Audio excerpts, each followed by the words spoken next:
Good morning बच्चों, मैं BL Agarwal आज आपको इस लेक्चर में क्लास 11 का अकाउंटेंसी एक चैप्टर बैंक रिकन्सिलेशन स्टेटमेंट को डिस्कस करूंगा। उम्मीद करूंगा आप लोग को समझ में आएगा। ये देखिए, overdraft balance by the bank column in the cash book. याद रखिएगा, ओवरड्राफ्ट बैलेंस का मतलब निगेटिव है। कितना है? तो 45,000। तो कैश बुक में बैंक कॉलम में ओवरड्राफ्ट बैलेंस है 45,000। बोला है बैंक रिकॉन्सिलेशन स्टेटमेंट बनाइए 31 दिसंबर। ट्रांजेक्शन देखिए, a bills receivable 5,000 previously discounted with the bank has been dishonour. अगर हमारा कोई बिल्स रिसीवेबल जो हम बैंक से पहले डिस्काउंट कराए थे, अगर आज वो डिजॉनर होता है तो यहाँ लिख रहा है कि पासबुक में डेबिट हुआ था, तो ये कैश बुक में अनरिकॉर्डेड ट्रांजेक्शन है। इसको हम लोग कैश बुक में रिकॉर्ड करेंगे। तो कैश बुक में अगर रिकॉर्ड करते हैं तो कैश बुक में डिजॉनर बाई में रिकॉर्ड होगा। बाई में रिकॉर्ड होने का मतलब हुआ माइनस। पेमेंट की तरफ रिकॉर्ड होगा बाई में, तो बाई में रिकॉर्ड होने का मतलब हो गया माइनस। ये देखिए, इंटरेस्ट ऑन इन्वेस्टमेंट इनकम होता है कलेक्टेड बाई बैंक हमारे बिहाफ में इंटरेस्ट पाया, क्रेडिट कर दिया पासबुक में।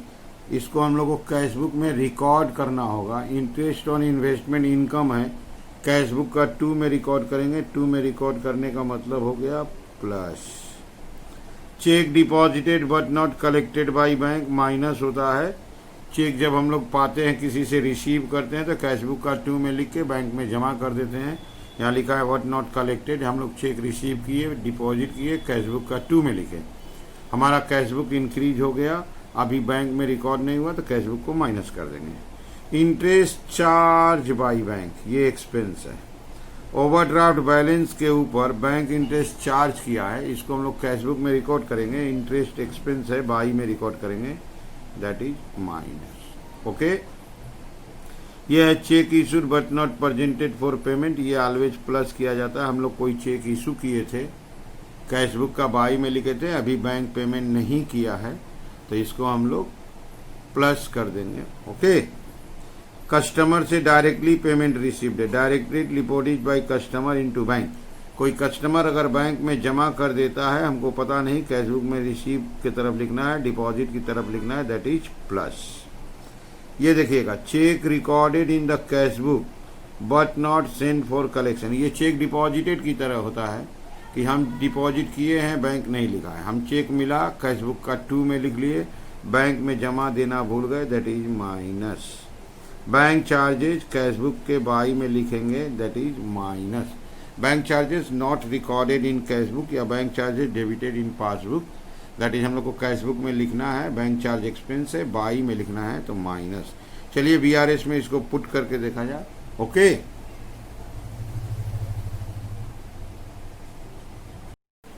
ये रख दिया आपके सामने format, mister Vivek, bank reconciliation. सबसे पहले balance as per cash book, bracket में देते हैं ओवरड्राफ्ट। ओवरड्राफ्ट होने का मतलब हुआ माइनस, माइनस कॉलम में गया 45। अब लाते हैं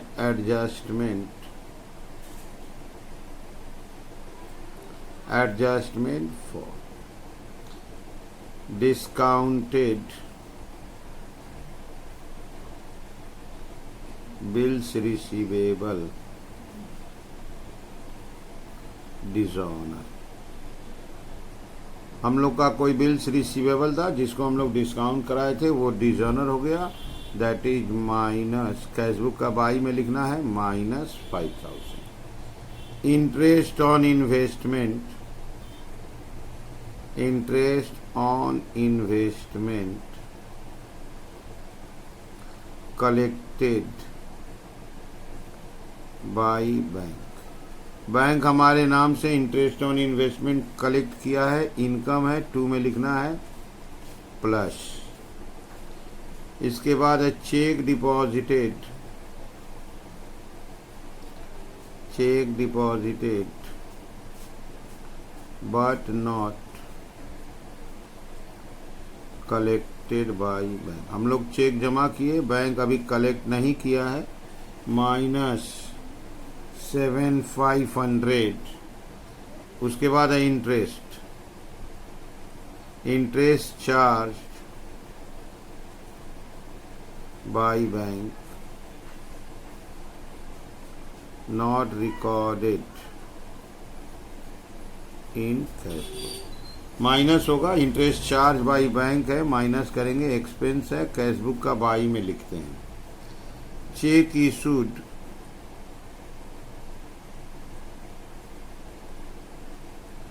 बट नॉट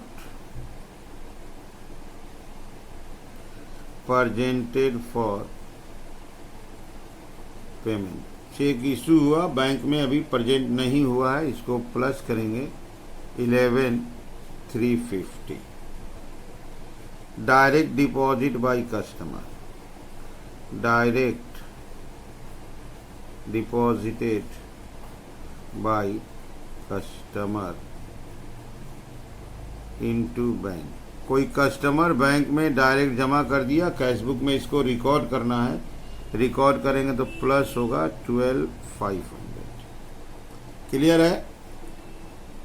इसके बाद हुआ cheque received and recorded but not deposited.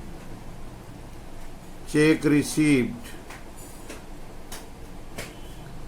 But not deposited, cheque मिला लेकिन बैंक में अभी जमा नहीं किए हैं, दैट इज माइनस होगा 17,500। And last bank charge debited by bank, bank charge debited by bank minus होगा, एक्सपेंस है, बाई में जाएगा। अब अपना काम है, पहले दोनों कॉलम को प्लस करेंगे, प्लस करेंगे तो ये आपका हो जाएगा 14, 11, 25, 350, 50, 45,000, 5,000, 7,500, 1,850, 18,000, 17,500 और 500, 77,350। अब आप देखिए यहाँ पे दोनों कॉलम को प्लस करके लिख दिए। यहाँ देखिए माइनस वाला बेसी है, बैलेंस एज पर पासबुक, चूंकि माइनस में है इसलिए डेबिट 25,350। अब माइनस साइड में ही लिख देंगे 52,000। तो पहले बीआरएस में प्लस माइनस फिलअप कर देते हैं, दोनों कॉलम को ऐड किए, देखें माइनस वाला बेसी है तो माइनस में ही आंसर दिए, balance as per passbook debit. ठीक है, चलिए चलते हैं नेक्स्ट प्रॉब्लम की तरफ। ये रहा आपके सामने एक दूसरा problem, prepare bank reconciliation statement 30 जून 17 ज्योति सेल्स का। ओके, यहाँ देखिए bank overdraft balance cash book, ये निगेटिव बैलेंस दिया हुआ, बैंक ओवरड्राफ्ट है मतलब माइनस है। Cheque issued but not presented, cash book का बाई में लिखे थे, माइनस हुआ था, अब वो प्रेजेंट नहीं हुआ है तो बीआरएस में प्लस करेंगे। Cheque deposited but not credited by bank, cheque जब जमा किए थे कैश बुक का 2 में लिखे थे, डेबिट में लिखे थे, प्लस लिखे थे, अब उसको माइनस करेंगे। Bill sent for collection not advised by the bank but credited in the account, कोई बैंक हमारे लिए बिल कलेक्ट कर लिया है, बैंक क्रेडिट कर दिया है, हमको कैश बुक में पता नहीं है, हमको कैश बुक में डेबिट करना होगा, रिसिप्ट है 2 में लिखना होगा, 2 में लिखने का मतलब हुआ plus. Interest debited by bank है, बैंक हमारे अकाउंट से इंटरेस्ट काटा है, हमको कैश बुक का बाई में लिखना पड़ेगा माइनस। सब्सिडी रिसीव्ड, देखिए इनकम है, on our behalf credited in the account, bank हमारे बिहाफ में कोई सब्सिडी पाया है, this is our income, cash book का 2 में लिखेंगे, दैट इज प्लस। अच्छा, और है amount wrongly debited by bank, debited by bank माने हमको माइनस करना होगा, और क्रेडिटेड बाय बैंक हमको प्लस करना होगा। बैंक हमको बाय मिस्टेक माइनस किया है, कैश बुक को माइनस कर देंगे, बैंक हमको बाय मिस्टेक प्लस किया है, कैश बुक को प्लस कर देंगे, then balance as per passbook आ जाएगा। ठीक है, तो ये रहा आपके सामने रीज़न, प्लस माइनस लिख दिए। चलिए BRS में फिलअप करते हैं। ओके, ये रख दिया आपके सामने format, balance as per cash book overdraft. बोला हुआ था ओवरड्राफ्ट, दैट इज निगेटिव था। Balance as per cash book overdraft था 1/10/450, 110,450 एडजस्टमेंट फॉर में ले आना है। Cheque issued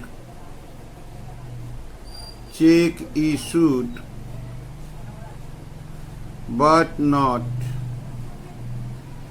presented for payment। हम लोग चेक इशू किए थे जो बैंक में पेमेंट के लिए नहीं पहुंचा, इसको प्लस करते हैं 15,000। ओके, अब आते हैं check deposited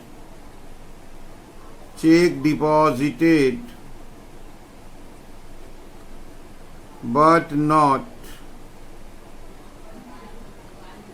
collected by bank.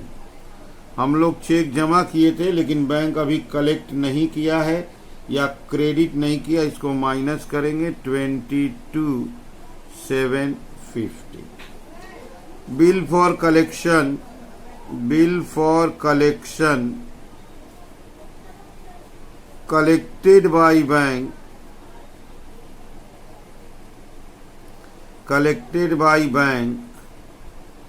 but not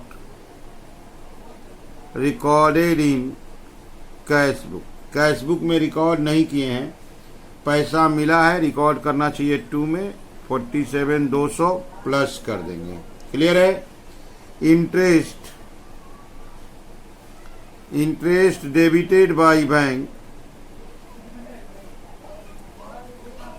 but not recorded in cash book. Interest हमारा एक्सपेंस है, माइनस करेंगे 12,115। ठीक, इंटरेस्ट का उल्टा एक सब्सिडी है। Subsidy received by bank but not recorded in cash book. ये हमारा इनकम है, कैश बुक में लिखना चाहिए, 2 में लिखेंगे। 2 में लिखने का मतलब हुआ प्लस, अमाउंट है 22,000। 2 एरर है, एक है रॉन्गली डेबिटेड बाई बैंक, ये माइनस किया जाएगा, अमाउंट है आपका 2,400। और एक ऐसा ही है रॉन्गली क्रेडिटेड बाई बैंक, ये हम लोग प्लस करेंगे, अमाउंट है 5,000। अब दोनों कॉलम को ऐड कर देना है। ठीक है, तो हम लोग ये वाला कॉलम देखते हैं 62, 84, दैट इज 89,200। और ये देखते हैं 110,450 प्लस 22,750 प्लस 12,115 प्लस 2,400, 147,715। ये देखिए निगेटिव बेसी है। बैलेंस एज पर पासबुक, और निगेटिव बेसी है इसलिए debit, minus 89,200। Result is 58,515, 58,515। Okay, तो ये हो गया आपके सामने BRS। देखिए यहाँ बैलेंस निगेटिव था, प्लस माइनस लाए, निगेटिव वाला टोटल बेसी है, पॉजिटिव वाला कम है, तो आंसर निगेटिव ही होगा। इन दोनों का डिफरेंस लिखे 58,515। Balance as per passbook negative है इसलिए डेबिट। ठीक है, उम्मीद करते हैं आप लोग को समझ में आ रहा होगा। आप लोग वीडियो को पॉज कीजिए, क्वेश्चन को लिखिए, मेरे साथ साथ बोलते हुए सॉल्व कीजिए, देखिए आपको 100% समझ में आ जाएगा। ठीक है, ओके, थैंक यू, बाय।